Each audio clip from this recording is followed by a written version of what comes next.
Трагичен е епилогот од 20-дневното отсуство од секојдневието на младиот штипјенец НД. Неговото тело штипските пожарникари вчера го лоцирале во присуство на полиција.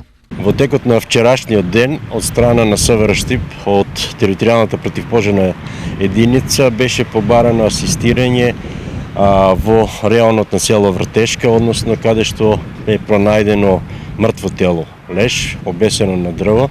Бидејќи бил теренот непреоден, наша екипа пристигна на самото место и го отстранила лежот од дрвото и истиот е предаден на надлежните органи. По ова следува задолжителна обдукција за службено утврдување на причините за смртта.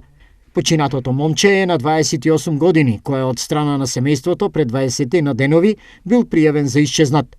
Овој трагичен случај е трет во викендов што одмина, откако претходно од страна на полициски службеници од специјалната антитерористичка единица Тигар и Делчевската полиција од водите на езерото Калиманци е извадено безживотното тело на 51 годишниот полицаец од Делчево.